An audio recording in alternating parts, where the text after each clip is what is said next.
मेरा छोटा भाई आज मेरे कमरे में ही सो गया था, लेकिन उसकी मौजूदगी की वजह से मैं वो सब नहीं कर पा रही थी जो मैं आम तौर पर रात को अकेले में करती थी और जिससे मुझे बहुत आनंद मिलता है। पर मुझे क्या पता था कि आज की रात कुछ ऐसा होगा कि मैं पसीने से नहा जाऊंगी। उसने केवल 2 उंगलियों से ही मुझे पागल करके रख दिया था और ये सब मैं इस कहानी में बताने वाली हूँ। हेलो दोस्तों, आज की कहानी बेहद रोमांटिक है, इसलिए प्लीज़ पूरी सुनिएगा। अब मैं आपको अपनी पूरी कहानी बताती हूँ। मेरा नाम लैला है, मैं 28 साल की हूँ और अभी तक कुंवारी हूँ। मैंने शादी नहीं की और सोच रही थी कि शायद शादी ना ही करूँ। एक बार प्यार में धोखा खाया था और उसी दिन मैंने कसम खाई थी कि अब किसी भी मर्द के चंगुल में नहीं फंसूंगी, इसलिए शादी नहीं की। मैं एक कॉलेज में प्रोफेसर हूँ, लेकिन एक भारतीय लड़की भी हूँ। सुंदर, पढ़ी लिखी और स्मार्ट हूँ। मेरे तन मन में नए ज़माने की खूबियाँ भरी हुई हैं। पर कल रात जो मेरे छोटे भाई ने मेरे साथ किया, उसके बाद से बहुत कुछ बदल गया है और मेरी सोच भी। अब मुझे लगता है कि अगर कोई अच्छा लड़का मिल जाए तो शादी कर लेनी चाहिए। कल की बात है, मेरा छोटा भाई जो कि 25 साल का है और इंजीनियरिंग कर रहा है, मम्मी पापा का दुलारा और मेरी तो वो जान है। कल रात खाना खाकर हम लोग कुछ देर टीवी देख रहे थे। फ्री होकर मैं और मेरा छोटा भाई छत पर टहलने के लिए चले गए। मम्मी पापा अपने कमरे में सो गए थे, वो ग्राउंड फ्लोर पर सोते हैं, मैं फर्स्ट फ्लोर पर सोती हूँ और मेरे बगल वाले कमरे में मेरा छोटा भाई सोता है। रात के करीब 10 बज चुके थे तो हम दोनों ही नीचे आ गए।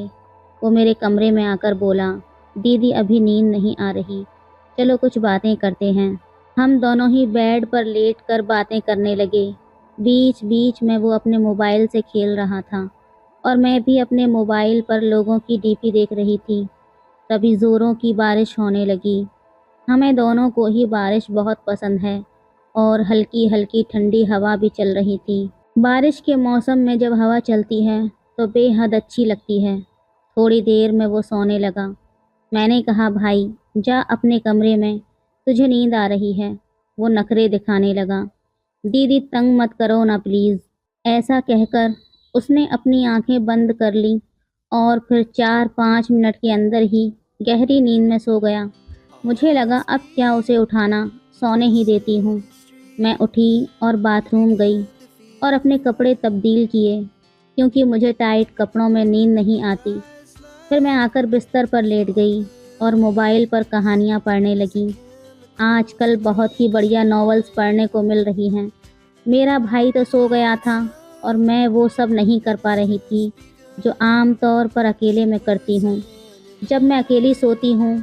पर आज उसकी वजह से मैं ज़्यादा कुछ कर भी नहीं सकती थी, इसलिए मोबाइल रखकर सोने की कोशिश करने लगी। लेकिन कहानियों की बातें मेरे मन में चल रही थीं तो नींद भी नहीं आ रही थी। रात गहराती जा रही थी और मेरे मन में एक अजीब सी बेचैनी घर करने लगी थी।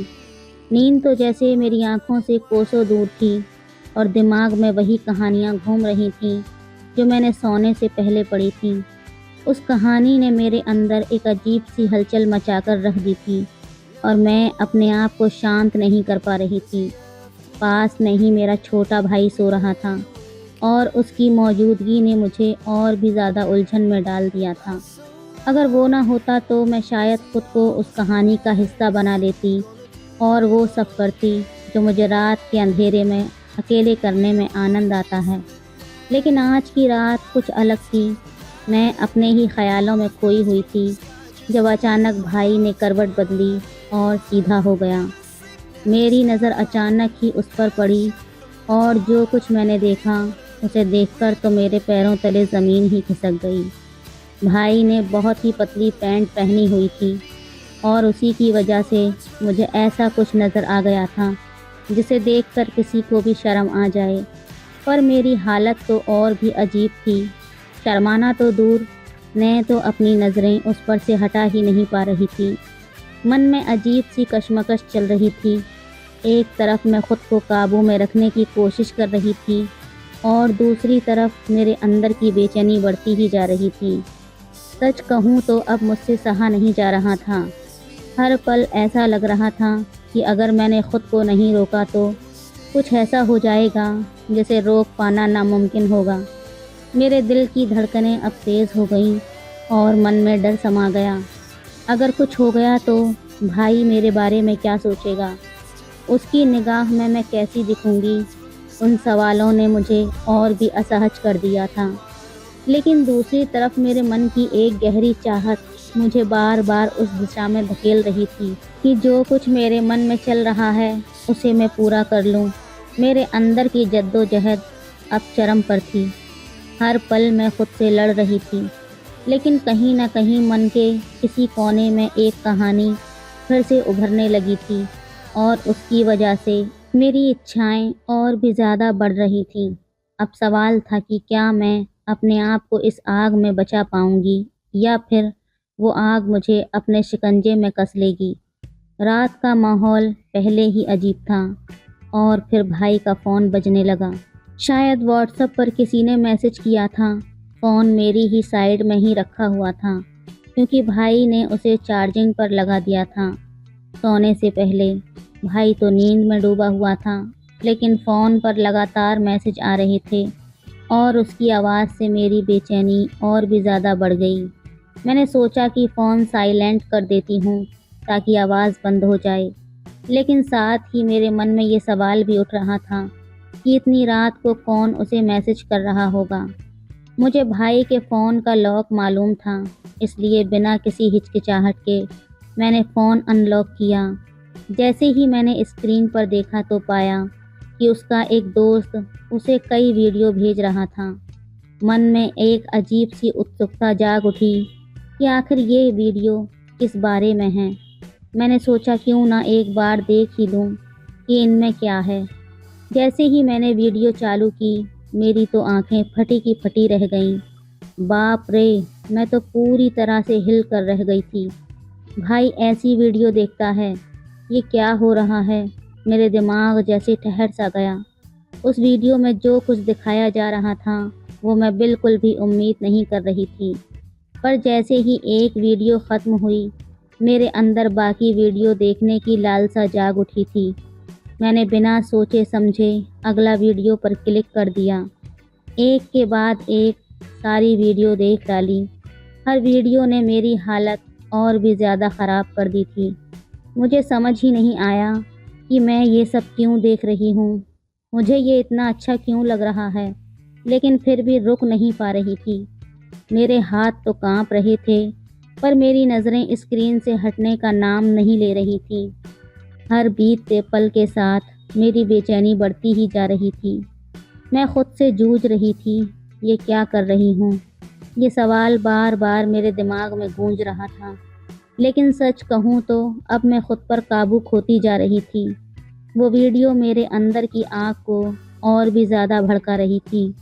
अब मेरे अंदर एक अजीब सी हिम्मत आ गई थी, या कहूँ कि मैं अपनी इच्छाओं के सामने बेबस हो गई थी। मैंने फैसला कर लिया था कि जो कुछ होगा देखा जाएगा। अब मैं वही करने जा रही थी जिसे मैं लंबे समय से रोकने की कोशिश कर रही थी। मेरे हाथ कांप रहे थे, दिल की धड़कनें तेज़ हो रही थीं। मैं धीरे धीरे उसके पास खिसक गई और उसकी साइड में लेट गई, जैसे कुछ हुआ ही ना हो। मन में हलचल मची हुई थी, लेकिन मैंने खुद को शांत बनाए रखा हुआ था। थोड़ी देर तक मैंने सोने का नाटक किया, ताकि अगर वो अचानक जाग भी जाए तो उसे लगे कि मैं गहरी नींद में हूँ। दिल की धड़कनें तेज़ हो रही थीं, लेकिन चेहरे पर शांति के भाव थे। फिर मैंने धीरे से अपना पैर उसके ऊपर रख दिया, ऐसे जैसे नींद में अनजाने में रखा हो। कुछ पल ठहरी और उसकी हरकत का इंतज़ार करने लगी, लेकिन कोई हलचल नहीं हुई। वो अब भी गहरी नींद में ही था। मुझे अपने पैर पर उसकी गर्माहट और कुछ और महसूस होने लगा। उसका शरीर कसक शांत पड़ा था, लेकिन उसकी पैंट के अंदर जो कुछ कहानी चल रही थी। मेरे पैर पर उसका आकार साफ साफ महसूस हो रहा था और उसकी सख्ती मेरे अंदर की बेचैनी को और बढ़ा दी थी। मेरी धड़कनें और तेज़ हो गईं। जिस बात का मुझे डर था, वही अब मेरे सामने था, पर मैं अब खुद को रोकने में नाकाम हो रही थी। हर बीतते पल के साथ मेरी इच्छाएं मुझे और कमज़ोर करती जा रही थीं। मैं जानती थी कि अगर अब मैंने खुद को काबू में नहीं किया तो कुछ ऐसा हो सकता है जिससे वापसी मुमकिन नहीं होगी। लेकिन उस क्षण में मेरा दिल और दिमाग जैसे एक जंग लड़ रहे थे और मैं धीरे धीरे अपने दिल के हाथों हार गई थी। मैंने फिर से अपने पैर को हल्के से हिलाया, ये जानने के लिए कि उसकी नींद कितनी गहरी है। कोई हलचल नहीं हुई। अब मेरा दिमाग धुंधला हो रहा था और बस एक ही बात मन में गूंज रही थी। रात की वो खामोशी अब मेरे अंदर एक तूफान ला रही थी। हर पल के साथ मेरी हिम्मत बढ़ रही थी। मैंने जो कदम उठाया था उसके बाद अब पीछे हटना मुश्किल था। लेकिन जो बात मुझे तब नहीं पता थी वो ये कि मेरा भाई, जिसे मैं गहरी नींद में समझ रही थी, असल में वो सोया हुआ था ही नहीं। वो तो शुरू से ही सोने का नाटक कर रहा था। मेरे हर कदम का उसे पहले से ही अंदाज़ा था। मैंने अनजाने में जो किया वो सब उसने जानबूझकर देखा, शायद मुझे उकसाने के लिए। भाई अब भी चुपचाप लेटा रहा। मैं पूरी तरह से अनजान थी कि उसकी आंखें बंद होने के बावजूद उसका दिमाग जाग रहा है।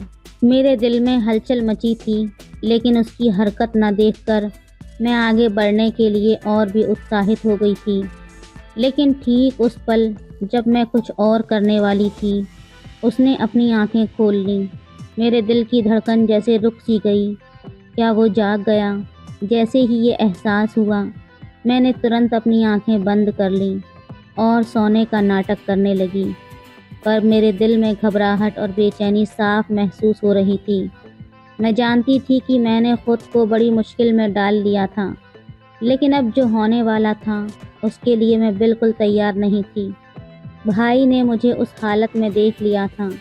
वो कुछ कहता उससे पहले ही उसने बिना किसी झिझक के, बिना कोई लाज या कोई शर्म के अपना कदम उठाया। उसके बाद जो हुआ वो मेरे लिए किसी बड़े झटके से कम नहीं था। लगातार 2 घंटे तक वो मेरे साथ कुछ ऐसा करता रहा जिसे मैं कभी नहीं भूल पाऊंगी। उसकी हरकतों ने मेरी दुनिया ही बदल दी। पर इस कहानी का अंत ये नहीं है। वो जो 2 घंटे तक हुआ, उसकी पूरी सच्चाई आपको मैं कहानी के अगले भाग में बताऊंगी। तो प्यारे दोस्तों, अगर आप जानना चाहते हैं कि इस कहानी में आगे क्या हुआ, तो प्लीज़ मेरी वीडियो को लाइक कर दीजिए और चैनल को सब्सक्राइब कर लीजिए। मिलती हूँ अगली वीडियो में। धन्यवाद। मेरी सासू माँ को मरे हुए 6 महीने हो चुके थे और मेरे ससुर जी बहुत अकेले रहने लगे थे। वो बहुत ज़्यादा दुखी रहते थे और उनका किसी भी काम में मन नहीं लगता था। थोड़े दिनों बाद मैंने नोटिस किया कि वो मुझे बड़ी अजीब नज़रों से देखते थे। मैं उनके इस व्यवहार से बहुत परेशान हो चुकी थी। फिर एक दिन मैंने सोचा कि अगर मैं ही ससुर जी को खुश कर दूं तो घर की बात घर में ही रहेगी और किसी को पता भी नहीं चलेगा। और इसीलिए मैंने एक दिन ससुर जी के साथ, हेलो दोस्तों, स्वागत है आप सभी का हमारी एक और रोमांचक कहानी में। उम्मीद करती हूँ आपको ये कहानी बेहद पसंद आएगी। मेरा नाम अनीता है और मेरी उम्र 26 साल है। मैं एक शादीशुदा औरत हूँ। मेरे पति का नाम विकास है और वो एक प्राइवेट कंपनी में नौकरी करते हैं। हमारी शादी को लगभग 4 साल हो गए हैं, लेकिन अभी तक हमारे कोई भी बच्चा नहीं हुआ है। हमारे परिवार में मैं, मेरे पति और मेरे सास ससुर रहते हैं। हम सब अपनी ज़िंदगी में बहुत खुश थे और सब एक दूसरे के साथ बहुत ही हंसी खुशी से रहते थे। पर अचानक हमारी खुशियों को किसी की बुरी नज़र लग गई। दरअसल हुआ ये था कि मेरी सासू माँ एक एक्सीडेंट में मर चुकी थीं, जिस वजह से हमारे पूरे घर में शोक की लहर छा गई थी। सासू माँ की मौत के बाद हम सभी अंदर से टूट चुके थे। हमारे ऊपर तो जैसे दुखों का पहाड़ ही टूट पड़ा था। सासू माँ की मौत के बाद मेरे ससुर जी बहुत ज़्यादा दुखी रहने लगे थे। मैं जब भी ससुर जी को देखती थी तो वो अकेले में बैठे बैठे रो रहे होते और सासू माँ को याद कर रहे होते थे। मैं और मेरे पति ससुर जी की इस हालत को देखकर बहुत ज़्यादा दुखी हो जाते थे। हम यही सोचते थे कि काश सासू माँ जिंदा होती तो ससुर जी को ये हालत नहीं होती। मैंने और विकास ने उन्हें बहुत समझाया था कि आप ऐसे मत करो, आप घर के बड़े हो, अगर आप ही टूट जाओगे तो फिर हमारा क्या होगा। हमारे समझाने के कुछ वक्त बाद तक तो वो ठीक रहते थे, लेकिन अकेले में फिर वो वैसे ही हो जाते थे। इसी तरह से 6 महीने बीत गए थे, लेकिन ससुर जी का अपनी पत्नी को भुला पाना बहुत ज़्यादा मुश्किल हो रहा था। फिर कुछ समय के लिए हमने ससुर जी को हमारी लखनऊ वाली ननद के पास भेज दिया। डॉक्टर भी हमेशा से यही बताते थे कि अगर हम घटना स्थल वाली जगह से दूर हो जाते हैं तो घटी हुई घटना कुछ पल के लिए हम भूल जाते हैं। मेरे ससुर जी करीब 3 महीने तक लखनऊ में रहे, पर जब वो वापस आए तब भी हमें उनमें कोई बदलाव नहीं दिख रहा था। उनमें वैसे तो कोई बदलाव नहीं आया था, पर हाँ, मैंने उनके व्यवहार में एक अजीब सी बात नोटिस की थी। मैंने नोटिस किया था कि वो अक्सर मेरे शरीर को घूरते रहते थे या फिर कभी कभी मुझे छूने की भी कोशिश करते थे। मुझे उनकी यह हरकत बहुत ही अजीब लग रही थी, क्योंकि इससे पहले उन्होंने कभी भी मेरे साथ ऐसा नहीं किया था। मेरा दिल कर रहा था कि मैं अपने पति को फ़ोन करके सारी बातें बता दूं, लेकिन फिर मैंने सोचा कि अगर मेरे पति ने मेरी बात पर यकीन ही नहीं किया तो फिर मैं क्या करूंगी। मैंने सोचा कि हो सकता है कि ये मेरा वहम हो, लेकिन एक दिन तो हद ही हो गई। एक दिन तो मेरे ससुर जी ने कुछ ऐसा किया कि मेरे पैरों तले ज़मीन ही निकल गई। मुझे यकीन ही नहीं हो रहा था कि वो ऐसा भी कुछ कर सकते हैं। मैं जब बाथरूम में जा रही थी तो वहाँ पहले से ही मेरे ससुर जी थे। मैं थोड़ी देर के लिए वहीं खड़ी हो गई। मुझे लगा वो थोड़ी देर में बाहर आ जाएंगे, इसीलिए मैं यहीं खड़ी हो जाती हूँ। पर ये क्या, अंदर से तो अजीब अजीब सी आवाज़ें आ रही थीं। मैं सोच रही थी कि ससुर जी इतना टाइम से बाथरूम के अंदर क्या कर रहे हैं। मैंने उन्हें बुलाने की भी कोशिश की, पर शायद उन्होंने सुना नहीं। फिर जब मुझे लगा कि वो कभी भी बाहर आ सकते हैं तो मैं अपने कमरे में आ गई। पहले तो मेरे मन में ख्याल आया कि ये सारा मामला अपने पति को बता दूं, लेकिन फिर से मेरे दिमाग में यही आया कि अगर ये मेरी बात पर भरोसा ही नहीं करेंगे तो फिर मैं क्या करूंगी। यही सोचकर मैं रात भर जागती रही और मुझे नींद ही नहीं आई। मैं अंदर से बहुत ज़्यादा परेशान थी, क्योंकि इतने दिनों से जो कुछ हो रहा था वो बहुत ही अजीब था। मेरे पति ने मुझे प्यार करने के लिए कहा, लेकिन मैंने कहा आज मेरा मूड नहीं है, और इतना कहकर मैं उनकी तरफ से पीट करके सो गई। मेरी सारी रात जागते हुए निकल गई और दूसरे दिन मेरे पति को शहर से बाहर किसी काम के लिए जाना था। वो 6 दिन के लिए एक मीटिंग में जाने वाले थे। मैंने उनका बैग लगाया और उनका टिफ़िन भी तैयार कर दिया। थोड़ी देर बाद मेरे पति अपने काम के लिए निकल गए। अब घर पर मैं और ससुर जी अकेले ही थे। मैं तो डर से कांप रही थी। मेरा तो एक एक पल सदियों जैसा गुजर रहा था। मैंने पूरा दिन घर का काम किया और सारा काम निपटाने के बाद कमरे में आ गई। पिछली रात को मुझे नींद नहीं आने के कारण अब नींद ने अपना डेरा डालना शुरू कर दिया था। नींद के मारे मेरी आंखें अपने आप बंद हो रही थीं। दिन के 5 बज रहे थे। मुझे पता ही नहीं चला कि कब मेरी आंखें बंद हो गईं और मैं गहरी नींद में चली गई। मैं वैसे तो साड़ी ही पहनती हूँ, लेकिन कुछ दिनों से ज़्यादा गर्मी होने के कारण मैं शलवार कमीज़ ही पहन रही थी। मेरा पूरा शरीर पसीने से शराबोर हो चुका था और मैं अपने कमरे में आकर पंखे के नीचे लेटी हुई थी। करीब 1 डेढ़ घंटे बाद मैंने महसूस किया कि कोई मुझे अजीब तरह से हाथ लगा रहा है। पहले तो मुझे लगा कि शायद मैं कोई सपना देख रही हूँ और सपने में मैं अपने पति के साथ हूँ, लेकिन फिर मैं एकदम से हड़बड़ाकर उठ बैठी और अपने कपड़े ठीक करने लगी। मैंने देखा कि मेरे ससुर जी मेरे बगल में बैठे हुए हैं। मैं उन्हें देखकर चौंक गई। मैंने उनसे पूछा, क्या हुआ बाबूजी, आपको मुझसे कोई काम था क्या? मेरे ससुर जी बोले, बहू, मेरा चाय पीने का बहुत मन कर रहा है। मैंने तुम्हें बहुत बार आवाज़ें लगाईं, पर शायद तुमने सुना ही नहीं, इसलिए मैं खुद ही तुम्हारे कमरे में आ गया। यहाँ मैंने देखा कि तुम आराम से सोई हुई हो, तो मैंने सोचा कि सोई हुई बहू को क्यों उठाना, मैं खुद ही चाय बना लेता हूँ। पर इतने में तुम जाग गईं। इन शब्दों में ससुर जी ने अपनी सफाई दी तो मैं झट से बेड से नीचे उतरी। मेरा दिल जोर जोर से धड़क रहा था। मैंने अपना दुपट्टा अपने सर पर लेकर कहा, बाबूजी आप अपने कमरे में जाइए, मैं वहीं पर चाय लेकर आती हूँ। मेरा इतना कहने से उनका दिल टूट गया था। फिर वो अपने कमरे में चले गए। करीब 15-20 मिनट बाद मैं उनके कमरे में एक कप चाय लेकर गई। मैं उनके कमरे में गई तो मैंने अंदर जाकर देखा कि ससुर जी अपने कमरे में बैठकर रो रहे थे। मैंने पूछा, क्या हुआ बाबूजी, आप रो क्यों रहे हो? कोई दिक्कत है क्या? अगर आपकी तबीयत खराब है तो मैं तुरंत डॉक्टर को फ़ोन कर दूं? वो बोले, नहीं बहू, ऐसा कुछ नहीं है। बस आज मुझे तेरी सासू माँ की बहुत याद आ रही है। मुझे आज उसकी बहुत कमी खल रही है। जब से वो चली गई है तब से मुझे समझ ही नहीं आता है कि मैं किससे अपने मन की बातें कहूँ। मैं भी एक इंसान हूँ और मेरी भी कुछ ख्वाहिशें हैं। मेरा भी दिल करता है कि मैं अपने दिल की सारी बातें किसी से कहूँ। अब मैं बच्ची तो नहीं थी जो मैं उनके इशारे को ना समझूं। मैं समझ रही थी कि वो किस बारे में बात कर रहे हैं। फिर भी मैं उनके पास गई और मैंने उनसे कहा, बाबूजी आप चिंता मत कीजिए, सब ठीक हो जाएगा। और अगर आपको कोई बात करनी हुआ करे तो आप मुझसे कर लिया करो। मेरा इतना कहना ही था कि उन्होंने मुझे गले लगाकर रोना शुरू कर दिया।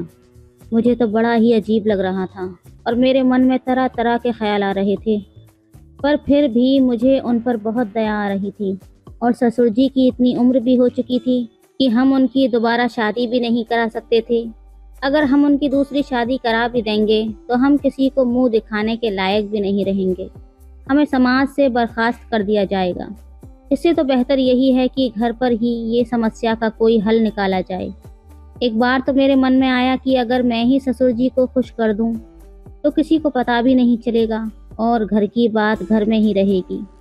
मैंने दिल पर पत्थर रखकर उनका न्योता मन ही मन कबूल कर लिया था। फिर मैंने उन्हें नहाने को कहा और उनके कपड़े वगैरह निकाल कर उनको दे दिए। थोड़ी देर बाद वो नहाकर वापस आ गए। उन्होंने बनियान और नीचे टॉवल धोती की तरह लपेटा हुआ था। वो मुझे देखकर थोड़ा सा मुस्कुराए और मैं भी उनकी इस हरकत से हल्का सा मुस्कुरा पड़ी थी। फिर अगले दिन जब मैं सुबह की चाय देने उनके कमरे में गई तो मैंने देखा कि वो शायद तौलिए को लपेटकर ही सो गए थे। मैंने हल्के से दरवाजे को धक्का दिया तो दरवाज़ा पहले से ही खुला हुआ था और ससुर जी बनियान पहनकर सो रहे थे। उनकी इस हरकत से मुझे गुस्सा तो बहुत आया, लेकिन मैंने उनसे कुछ कहा नहीं और चाय देकर वापस किचन में आ गई। करीब 1-1.5 घंटे बाद वो किचन में आए और मुझसे बोले, बहू ज़रा तेल गुनगुना करके मेरे कमरे में ले आओ और मेरे सर और बदन की मालिश कर दो। इस बार मुझे उनकी ख़राब नीयत पहले ही पता चल गई थी और मेरे पास कोई सबूत नहीं था। थोड़ी देर बाद मैं एक कटोरी में तेल गरम करके उनके कमरे में ले गई और उन्हें बोला, बाबूजी ये तेल लीजिए और आप खुद ही लगा लो। मुझे आज बहुत सारा काम करना है और बहुत सारे कपड़े भी धोने हैं। वो बोले, बहू सर पर तो मैं खुद ही लगा लूँगा, लेकिन पीठ पर मेरा हाथ नहीं पहुँचेगा, इसलिए पीठ की मालिश तुम ही कर दो। इतना बोलकर वो अपने बेड पर पीठ के बल लेट गए। मुझे आज सुबह से ही उन पर बहुत गुस्सा था, लेकिन मैं फिर भी उनकी पीठ की मालिश करने लगी। करीब 10 मिनट बाद उन्होंने साइड बदलते हुए कहा, बहू तुम्हारे हाथ खराब हो ही गए हैं तो थोड़ी पेट की भी मालिश कर दो। मैं ना चाहते हुए भी उनकी हर बात मानती जा रही थी और अपने दोनों हाथों से उनकी मालिश कर रही थी। मैं यही सोच रही थी कि काश आज सासू माँ जिंदा होती तो मुझे ये सब नहीं करना पड़ता। मेरा इन 6 दिनों में विकास के बिना इतना बुरा हाल हो गया है तो ससुर जी सासू माँ के बिना कैसे रहते होंगे। मैं इसी सोच में इतनी डूबी हुई थी और सब कुछ वही छोड़कर अंदर भाग आई थी। थोड़ी देर बाद ससुर जी भी मेरे कमरे में आ गए और बोले, क्या हुआ बहू, तुम सब कुछ छोड़कर यहाँ क्यों चली आई? क्या तुम्हें विकास की याद आ रही है? क्या तुम्हारा उसके बिना दिल नहीं लग रहा है? तुम मुझे बताओ कि तुम्हें क्या परेशानी है। तुम्हें जिस चीज़ की भी कमी होगी वो मैं तुरंत पूरी कर दूंगा। मैं तुम्हें अपनी बेटी ही मानता हूँ और मैं तुमसे अपनी बेटियों की तरह ही प्यार करता हूँ। मैं ऐसा कभी नहीं चाहूँगा कि तुम किसी भी तरीके से दुखी रहो। आखिर तुम भी मेरी लाडली बेटी हो। मैं उनके पैरों में गिर गई। मैंने कहा, ससुर जी, मैंने आपको बहुत गलत समझा था, मुझे माफ़ कर दीजिए। मैं इतने दिनों से यही सोच रही थी कि आप मुझ पर बुरी नज़र रख रहे हो और इसीलिए मैं आपसे दूरी बना रही थी। पर अब मैं समझ पा रही हूँ कि जब विकास को गए 5 दिन हुए हैं और मैं उसके बिना इतना परेशान हो चुकी हूँ, तो सासू माँ को मरे हुए तो पूरे 6 महीने गुजर चुके हैं। अगर मैंने आपका दिल दुखाया हो तो आप मुझे माफ़ कर दीजिएगा। अब से मैं आपकी हर तरह से देखभाल करूँगी और आपकी बेटी बनकर रहूँगी। तो दोस्तों, ये थी आज की कहानी। आपकी क्या राय है इस कहानी पर हमें कमेंट में ज़रूर बताएं। वीडियो अच्छी लगे तो लाइक करें, शेयर करें, सब्सक्राइब करें। धन्यवाद। दोस्तों, आज की कहानी बेहद रोमांटिक है, इसलिए प्लीज़ पूरी सुनिएगा। आज मेरी चोरी पकड़ ली गई थी। दिल धक से धड़क कर रह गया था। वो सर उठाकर अपनी बड़ी बड़ी गोल गोल आंखों से मुझे देख रही थी और मैं इस बात से लापरवाह कि रंगे हाथों पकड़ा गया हूँ, उसकी आंखों में डूब जाने की हद तक उसकी नज़र से नज़र मिलाए हुए था। मैं उसकी आंखों की जद से तब बाहर निकला जब उसने एक पल को अपनी पलकें झपकाई थीं।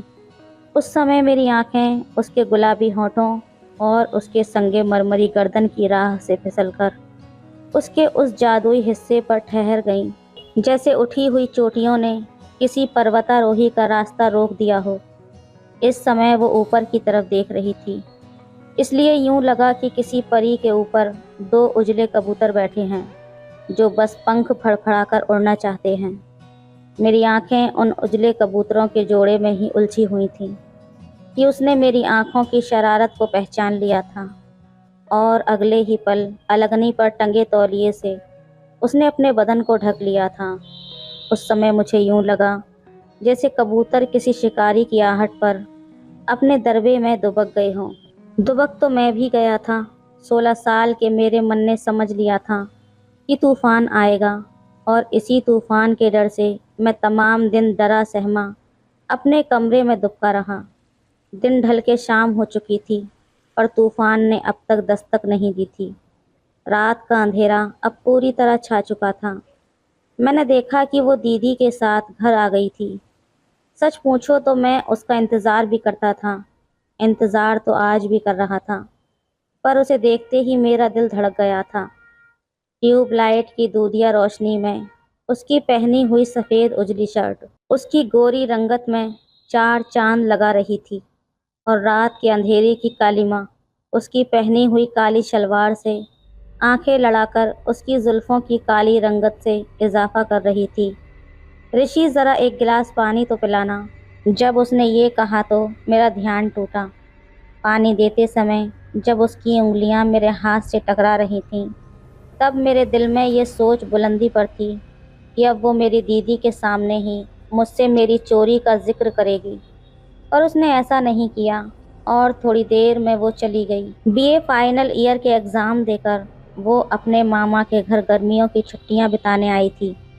मेरे और उसके मामा का घर बिल्कुल अगल बगल में था। वो 20-21 साल की एक गोरी छरेरी और खूबसूरत लड़की थी। उसका नाम पूजा था। पूजा के मामा के घर बाथरूम नहीं था, इसलिए वो नहाने के लिए मेरे घर आ जाया करती थी।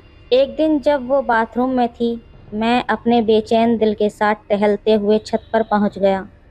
छत पर टहलते हुए मेरी नज़र बाथरूम की छत के उस हिस्से पर पड़ी जिसे पापा ने दूसरी मंजिल पर पानी ले जाने के लिए नल का इंतज़ाम करवाने के लिए ठीक किया था। इस समय वो हिस्सा एक टीन के टुकड़े से ढका था। मैंने धड़कते दिल से घुटनों के बल बैठकर टीन के टुकड़े को हल्का सा एक तरफ सरका दिया। मेरी नज़रों ने नीचे बाथरूम में झांका तो मुझे यूं लगा जैसे बाथरूम में कमल का फूल खिला हो। फिर तो ये मेरा रोज़ का मामूल हो गया था। उधर पूजा मलमल कर नहाती रहती और इधर मैं उसके रूप सागर में डूबा रहता। पर आज वो कुछ देर से आई थी। मैं तो उसका इंतज़ार ही कर रहा था। उसके बाथरूम में जाने के कुछ देर बाद मैंने छत पर जाकर टीन को सरकाया, पर तभी सूरज की रोशनी 1000 वाट के बल्ब की तरह बाथरूम में कौंधी। पूजा ने चौंक कर रोशनी आने के रास्ते को देखा तो वहाँ पर मुझे बैठा पाया। मेरी चोरी आज उसके सामने थी, पर अब तक उसने इसका जिक्र किसी से नहीं किया था, यहाँ तक कि मुझसे भी नहीं। एक शाम को मैं घर पर अकेला कुछ लिख रहा था। लिखते लिखते अचानक मुझे ऐसा लगा जैसे सामने कोई बैठा है। नज़रें उठाई तो सामने पूजा थी। क्या लिख रहे हो? पूछते हुए उसने वो कागज़ अपनी ओर खींच लिया। उस कागज़ के टुकड़े पर मैंने क्या लिखा था, सिवा उसके नाम पूजा के। पूजा ने तह करके वो कागज़ अपनी स्कर्ट की जेब में रख लिया और फिर मुस्कुराकर बोली, हमें भी वो जगह दिखाओ जहाँ से तुम हमें देखा करते थे। उसकी बात सुनकर मेरा दिल धड़क उठा था। वो छत की तरफ जाने वाले जीने की तरफ चल दी और मैं उसके पीछे। खिलते तारों की उस रात को हम दोनों एक दूसरे की बाहों में। पूजा भले ही मुझसे बड़ी थी, पर वो भी जिस्मानी संबंधों से अनजान ही थी। और मेरी तो बात ही क्या, मैंने तो 16 ही सावन देखे थे। खुले आसमान तले हम एक दूसरे को पाने को उतावले थे, पर हमारी नादानी हमारा इम्तिहान ले रही थी। मुझे अपने सीने में भींच कर पूजा बोली, ऋषि। उसके होंठों से निकले मेरे नाम की गर्मी ने कामयाबी की राह मजबूत कर दी थी। थोड़ी देर बाद मैं पूजा का हाथ पकड़कर नीचे आ गया। मेरा हाथ छुड़ाकर वो जाते हुए बोली, ऋषि एक काम करना। मैंने पूछा, क्या? छत पर पड़े खून की बूंदों को पानी से साफ कर देना। इतना कहकर वो तो चली गई और मैं हाथ में बाल्टी लेकर छत की ओर चल दिया। पूजा उस रात के बाद फिर मुझे दिखाई न दी। उसकी छुट्टियां ख़त्म हो गई थीं। मैंने कई दिन की तड़प के बाद अपने दिल को तसल्ली दी कि वो जब अगले साल गर्मियों की छुट्टियां बिताने आएगी तो जी भर के उससे बात करूंगा, उसे आगोश में भरूंगा। मगर मेरे लाख इंतज़ार के बाद वो फिर कभी गर्मी की छुट्टियां बिताने के लिए हमारे गांव नहीं आई। मैं अपनी टीनेज में एक लड़की की तरफ आकर्षित हुआ। उसके जिस्म को मैंने हासिल किया था। मैं जब भी तन्हा लेटता मुझे लगता कि मैं किसी हसीना के जिस्म से लिपटा हुआ हूँ। मेरी नस नस काम ज्वर से जल उठती। मैं बेचैन हो जाता। मैं कोशिश करता कि रात में अकेला ना रहूं, बस इसलिए दोस्तों के साथ देर रात तक घूमा करता।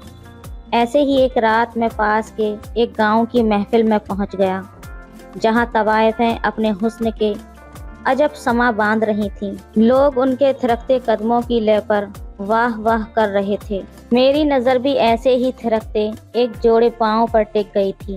वो एक मेरे उम्र की सुंदर नैन नक्श वाली तवायफ थी, जिसे लोग गुंजा के नाम से पुकार रहे थे। जब तक गुंजा उस गांव में रही, मैं रोज़ उसकी महफिल में हाजिर होता रहा। मेरी इस हाज़िरी को यकीनन उसने तवज्जो दी थी, और ये तवज्जो इतनी गहरी थी कि एक रात जब वो रक्स की महफिल के बाद कमरे में आराम कर रही थी, तो मैं उसके पास पहुंच गया और उसने मुझे देखते ही अपने पास लेटी दूसरी तवायफ को बाहर जाने का इशारा करके मेरी तरफ अपनी मरमरी बाहें फैला दी। जिस काम जुअर को पूजा ने मेरे शरीर में जगाया था, उसे मैं गुंजा की बाहों में शांत करने लगा। यहाँ तक कि जब वो अपने गांव गई तो मैं अपने एक दोस्त के साथ वहाँ भी जा पहुँचा, और वहीं पर मैंने शालू को देखा। शालू गुंजा की छोटी बहन थी और उससे भी ज़्यादा हसीन। शालू को देखने के बाद जब मैं गुंजा के साथ लेटता तो मुझे लगता कि मैं शालू के साथ लेटा हूँ। शालू के प्रति मेरी आकर्षित निगाहों को शायद गुंजा और उसकी माँ ने समझ लिया था, इसलिए वे दोनों गाहे बगाहे मुझे शालू से दूर करने की हिदायत कर रही थीं। शालू अब मेरे ख्वाबों में आने लगी थी। इसी बीच मुझे लखनऊ के एक कॉलेज में बीटेक में एडमिशन मिल गया। लखनऊ जाने से पहले मैं शालू को पाना चाहता था, उसकी गोद में सर रखकर सोना चाहता था। अपनी इसी सोच के लिए मैं उस रात गुंजा के घर जा पहुंचा। एक बड़ी महफिल उस रात गुंजा के घर सजी हुई थी। मुझे देखकर गुंजा मुस्कुराकर उठी, मेरे पास आकर बोली, आओ ऋषि बैठो। मैंने पूछा, गुंजा ये महफिल, ये इतने लोग किस लिए हैं? शालू के लिए। इतना कहकर वो मुस्कुराई। मैं समझा नहीं। शालू का नाम आते ही मैं उतावलेपन से बोला, आज उसकी नथ उतराई है। गुंजा मेरे करीब आकर मेरी कमीज के बटन खोलते हुए बोली। नथुतराई कोठे की इस भाषा से मैं अब तक बखूबी परिचित हो चुका था और अच्छे से इसका मतलब भी जानता था। मैंने एक झटके से गुंजा को अपने से परे को ढकेल दिया। जमीन पर गुंजा के गिरने की आवाज़ सुनकर वहां पान चबाते हुए उसकी माँ भी आ गई। जमीन पर गुंजा को गिरा हुआ देखकर वो हाथ नचाकर बोली, ये क्या हो रहा है? मैं भी तनिक तेज आवाज़ में बोला, मुझे शालू से दूर रहने की हिदायत देकर तुम लोग उसकी नथ उतराई की रस्म कर रहे हो। हाँ तो तुम्हें एतराज़ करने का क्या हक? गुंजा की माँ एक कोने में रखे पीकदान में पान की पीक थूकते हुए बोली, मैं शालू को चाहता हूँ। तुम शालू को नहीं बल्कि उसके जिस्म को चाहते हो जिसकी कीमत किसी ने 25,000 रुपये दी है। सौदा हो चुका है। सौदा? मैं तनिक रोब से बोला, एक मासूम लड़की का सौदा करके तुम्हें शर्म नहीं आती? मेरी बात सुनकर वो अधेड़ औरत बिफर गई।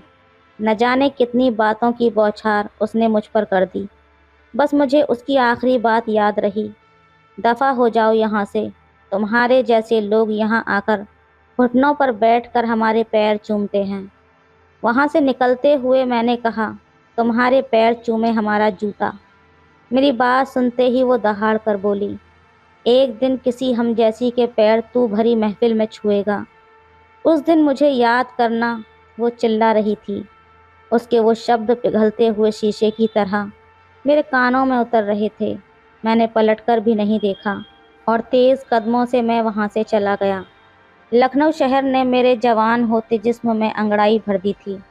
जिधर देखो उधर खूबसूरती बिखरी पड़ी थी। अब मैं 20 साल का सजीला नौजवान था जो लखनऊ के एक मशहूर कॉलेज से बीटेक कर रहा था।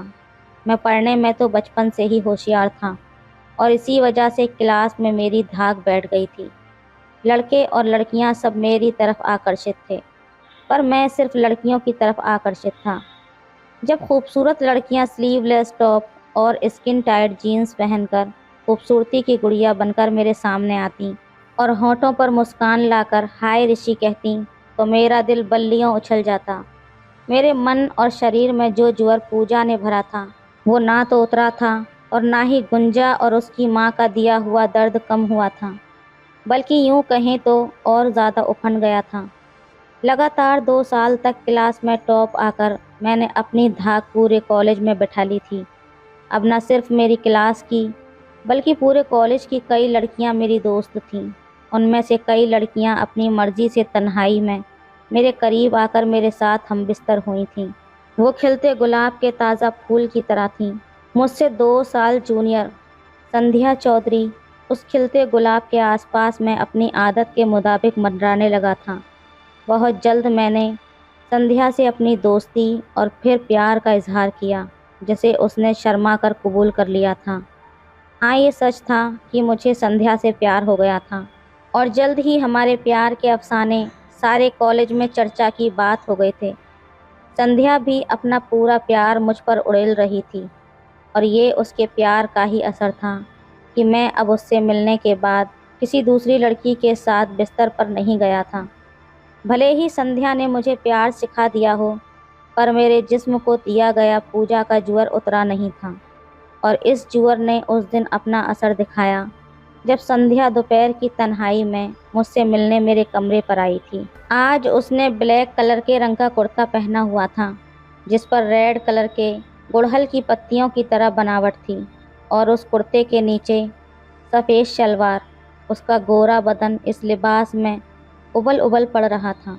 आज पहली बार संध्या मेरे साथ बिस्तर पर थी। उसके खूबसूरत जिस्म से होता हुआ मेरा हाथ उसकी शलवार तक पहुंचा ही था कि तभी मेरा हाथ पकड़कर वो बोली, नहीं ऋषि, ये नहीं। उसके हाथ से अपना हाथ छुड़ाते हुए मैं बोला, संध्या क्या हुआ, मुझसे प्यार नहीं करती क्या? नहीं ऋषि, ऐसी बात नहीं है। सच तो ये है कि बहुत ज़्यादा प्यार करती हूँ मैं तुमसे। इतना कहकर उसने मेरा हाथ अपने सीने पर रख लिया था, लेकिन वापस से मेरा हाथ फिर से उसकी शलवार तक पहुँच गया था। जब हम एक दूसरे से प्यार करते हैं तो फिर जिस्मों में दूरियां क्यों? संध्या बोली, जिस्मों में दूरी इसलिए क्योंकि अभी हमारी शादी नहीं हुई है। फिर मेरे हाथ को उसने अपने सीने पर रखते हुए बोला, मेरे प्यारे प्रेमी, जब तक आप हमारे पति नहीं बन जाते तब तक इसी से काम चलाओ। इतना कहकर संध्या खिलखिलाकर हंस पड़ी और मैं उसकी हंसी में डूब गया था। संध्या वो पहली लड़की थी जो मेरे साथ बिस्तर पर लेट कर भी उतनी ही दूर थी जितनी लड़की किसी मर्द के साथ बिस्तर पर बिना लेटे हुए होती है। भले ही मैं संध्या से टूटकर प्यार करने लगा था, पर पूजा के दिए जुअर से आज़ाद न हो सका। उस शाम संध्या के जाने के बाद इस जुअर ने अपना भयंकर रूप दिखाया और मैं इसे शांत करने के लिए जिस्म की तलाश करने लगा। इसी हाल में मुझे अपने दोस्त रतन मिला। मेरा चेहरा देखकर ही वो मेरी हालत समझ गया और मेरे कुछ कहने से पहले ही बोला, देख ऋषि, कॉलेज की किसी लड़की से कतई नहीं, वरना संध्या भाभी का दिल टूट जाएगा। फिर मैंने बेचैनी से पूछा, एक लड़की को मैं जानता हूँ जो यूनिवर्सिटी में पीएचडी कर रही है, खूबसूरत इतनी कि अप्सरा भी शर्मा जाएं, अपने खर्चे के लिए कभी कभी किसी लड़के को बुला लेती है। एक बार मैं गया था, जन्नत का मज़ा मिला था। तू कहे तो मैं बात करूं, अगर उसे ज़रूरत होगी तो बुला लेगी। हाँ, थोड़ी उम्र में ज़्यादा है हमसे। मैं कुछ बोल ना सका, बस इसरार में सर हिला दिया। फिर रतन पास के पीसीओ में जाकर किसी से बात करता रहा। कोई 2-3 बार फ़ोन किया, फिर मेरे पास आकर एक आंख दबाते हुए बोला, चल उठ जा, तेरा काम हो गया। उसने बुलाया है। अगले ही पल उसने कागज़ पर उस लड़की का पता लिखकर थमा दिया और बोला कि पैसे लेकर जाना। दरवाजे पर लगी कुंडी मैंने 2-3 बार खटखटाई।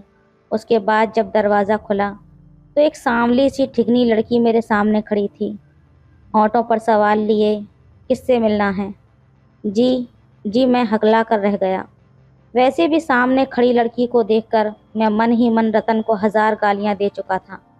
मुझे हकलाते हुए देखकर वो गुस्से से बोली, ओह, ये लड़की बाज नहीं आने वाली। फिर वो चिल्लाकर बोली, ओए बाहर आ। इतना कहकर वो कमरे से बाहर चली गई। जाते जाते उसने दरवाज़ा भी बंद कर दिया था। मुझे अभी कमरे में खड़े 1-2 मिनट ही हुए थे कि अपने गीले बालों को तौलिया से सुखाते हुए वो आ गई। जैसे ही उसने बाल पीछे करके सर उठाकर मुझे देखा, मेरे मुंह से निकला, पूजा। कुछ पल वो मुझे खामोश खड़ी निहारती रही, फिर दौड़कर मुझे गले लगाकर बोली, ओह ऋषि, तुम हो? हाँ मैं हूँ, मैं उसे अपने से परे ढकेलते हुए बोला। पूजा वापस आकर मेरे गले से लगते हुए बोली, ऋषि, कितने दिनों बाद हम देख रहे हैं आपको, यकीन ही नहीं होता। यकीन तो मुझे भी नहीं होता पूजा कि तुम इस हद तक गिर जाओगी। किस हद तक ऋषि? ओह, ये तुम क्या कह रहे हो? आज कितने दिनों बाद मिले और ये क्या बातें करने लगे? वही बातें पूजा जो करनी चाहिए। तुम अपने जिस्म का जुअर उतारने के लिए उस जिस्म को मर्दों के आगे बेचती हो। क्या इसे गिरना नहीं कहते? ऋषि, तुम समझ नहीं रहे। तुम्हें कैसे कहें कि ये पढ़ाई, ये पीएचडी, इसमें कितने पैसे लगते हैं? ये सब कहाँ से आता, जबकि घर वाले मेरे शादी बीए के बाद ही कर देना चाहते थे। पर मैं आगे पढ़ना चाहती थी, कुछ करना चाहती थी, अपने पैरों पर खड़ा होना चाहती थी। इस तरह से पूजा, मैं उसके कंधे झकझोरते हुए बोला। यूँ गंदगी में गिरकर तुम खड़ा होना चाहती हो? कुछ बनना चाहती हो? क्या बनना चाहती हो तुम? मेरे हाथों को अपने हाथों में लेते हुए पूजा बोली, ऋषि, ये ठीक है कि ये रास्ता गलत है। मैं मानती हूँ कि मेरे जिस्म को कई मर्दों ने हासिल किया है, पर कोई लड़की उस शख्स को नहीं भूलती जिसने उसे पहली बार पाया हो। ऋषि, तुम ही वो हो जिसने मुझे पहली बार पाया था। ऋषि, तुम अब तक मेरी सांसों में बसे हुए हो। मैं वो पल नहीं भूली जब तारों की रोशनी में तुमने मेरे कुंवारेपन को हासिल किया था। मेरे हाथों को पकड़े वो और न जाने क्या क्या बोले जा रही थी, पर मैंने वो सब अनसुना करके उसे वापस अपने से परे धकेल दिया। वो अपने घुटनों पर सर रखकर सिसकने लगी थी। मैंने कहा, पूजा, मैं भी तुम्हें याद करता था। मैंने भी उस रात के बाद तुम्हारी राह देखी थी, तुम्हारा इंतज़ार किया था, पर तुम्हें आज यूँ पाकर मैं तुमसे नफ़रत करता हूँ। तुम तो वैश्या निकली, पूजा, वैश्या। मेरी बात सुनकर वो कुछ पल खामोश मुझे देखती रही, फिर अचानक खड़े होकर बिखरते हुए बोली, ऋषि, मैं वैश्या हूँ? ठीक कहा। पर तुम यहाँ एक वेश्या के घर क्या करने आए हो? तुम भी तो उतने ही गिरे हुए हो जितना मैं, बल्कि मुझसे भी ज़्यादा। और अब मैं खुद को वेश्या कहने वाले को यहाँ एक पल भी बर्दाश्त नहीं कर सकती। दफ़ा हो जाओ यहाँ से। इतना कहकर उसने मुझे धक्का देते हुए वहाँ से बाहर निकालकर दरवाज़ा बंद कर दिया था। सच तो ये था कि पूजा ने आज मुझे आईना दिखा दिया था। पूजा के दिखाए गए आईने ने मुझे झकझोर कर रख दिया था। मैंने खुद को बड़ी तेज़ी से बदल दिया। अब मैं सिर्फ़ और सिर्फ अपनी पढ़ाई और संध्या को समर्पित था। बीटेक करके मुझे एक नौकरी मिल गई थी और मैंने संध्या के लास्ट सेमेस्टर के एग्ज़ाम होने के बाद शादी का ऐलान कर दिया। हम दोनों के घर वालों ने हमारी होने वाली शादी को मंजूरी दे दी थी, पर हमारे परिवार की एक परंपरा के मुताबिक थोड़ी सी अड़चन आ गई। मेरे ताऊजी के बेटे विवेक भैया, जो जन्म से हमेशा गांव से बाहर ही रहे थे, उन्होंने अब तक शादी नहीं की थी और परिवार की परंपरा के मुताबिक जब तक किसी बड़े की शादी ना हुई हो, छोटे की शादी नहीं हो सकती। पर यह अड़चन भी जल्दी ही ख़त्म हो गई थी। एक दिन विवेक भैया ने फ़ोन करके कहा कि उन्होंने लखनऊ में एक जूनियर वैज्ञानिक से शादी कर ली है, जो उनके ही डिपार्टमेंट में इस साल आई थी। विवेक भैया वनस्पति अनुसंधान संस्थान में वैज्ञानिक थे। यूँ बिना किसी को बताए शादी कर लेने से परिवार के लोग विवेक भैया से थोड़ा नाराज़ हुए, फिर स्वीकार करते हुए उन्हें बहू के साथ तुरंत घर आने की ताकीद की। हाँ, विवेक भैया के इस तरह शादी कर लेने से मैं बहुत खुश था। मेरा रास्ता जो अब साफ हो गया था। ये खबर मैंने संध्या को भी दे दी थी और उसने भी खुश होकर फ़ोन पर ही मुझे चूम लिया था। मैं और संध्या बाज़ार से भैया और भाभी के स्वागत के लिए जब गुलदस्ता लेकर घर पहुँचे, तो विवेक भैया और भाभी घर आ चुके थे। लोग उनके स्वागत में बिज़ी थे। लोगों के मुंह से भाभी की खूबसूरती के कसीदे गढ़े जा रहे थे। मैंने भाभी को देखने की कोशिश की तो लोगों से घिरे होने की वजह से देख ही नहीं पाया। तभी विवेक भैया की नज़र मुझ पर पड़ी और वे चिल्लाकर बोले, आओ ऋषि, कैसे हो? आकर अपनी भाभी से मिलो। भाभी से मिलने की खुशी में मैं तेज़ी से आगे बढ़ा, पर जल्दी ही ठिठक कर खड़ा हो गया। पूजा। मेरे होंठ हल्के से हिले, शरीर पूरी तरह से कांप कर रह गया। हाथ में पकड़े हुए गुलदस्ते को मेरे हाथ से लेते हुए विवेक भैया बोले, ये तो मेरे लिए है, अब बोल अपनी भाभी को क्या दोगे? तभी माँ ने कहा, चलो ऋषि, भाभी के पैर छूकर आशीर्वाद लो और देख तो विवेक किस खूबसूरत लड़की को हमारी बहू बनाकर लाया है। मैंने खामोश होकर पूजा की तरफ देखा तो उसने हल्के से बाईं आंख दबा दी। मुझे खड़ा देखकर मेरी बहन ने हल्के से धक्का मार के कहा, भैया अब जल्दी पैर छूकर यहाँ से हटो। और भी लोग लाइन में लगे हैं भाभी से मिलने के लिए। पूजा के रूप में भाभी को देखकर सब बहुत खुश हो रहे थे। मैं ना चाहते हुए भी आगे बढ़ा और झुककर अपने हाथ की उंगली को पूजा के पैर पर टिका दिया। पूजा के पैर छूते ही मुझे लगा कि वो ज्वर मेरे शरीर से उतर गया, जो कभी पूजा ने मेरे शरीर को छू कर दिया था। मैं पलटकर जब वहाँ से हटा तो मेरे कानों में ये शब्द गूंज उठे कि एक दिन किसी हम जैसी के पैर तू भरी महफिल में छुएगा। उस दिन मुझे याद करना। आज मुझे गुंजा की माँ याद आ गई थी। तो दोस्तों, ये थी आज की कहानी। आपकी क्या राय है इस कहानी पर? हमें कमेंट में ज़रूर बताएं। वीडियो अच्छी लगे तो लाइक करें, शेयर करें, सब्सक्राइब करें। धन्यवाद।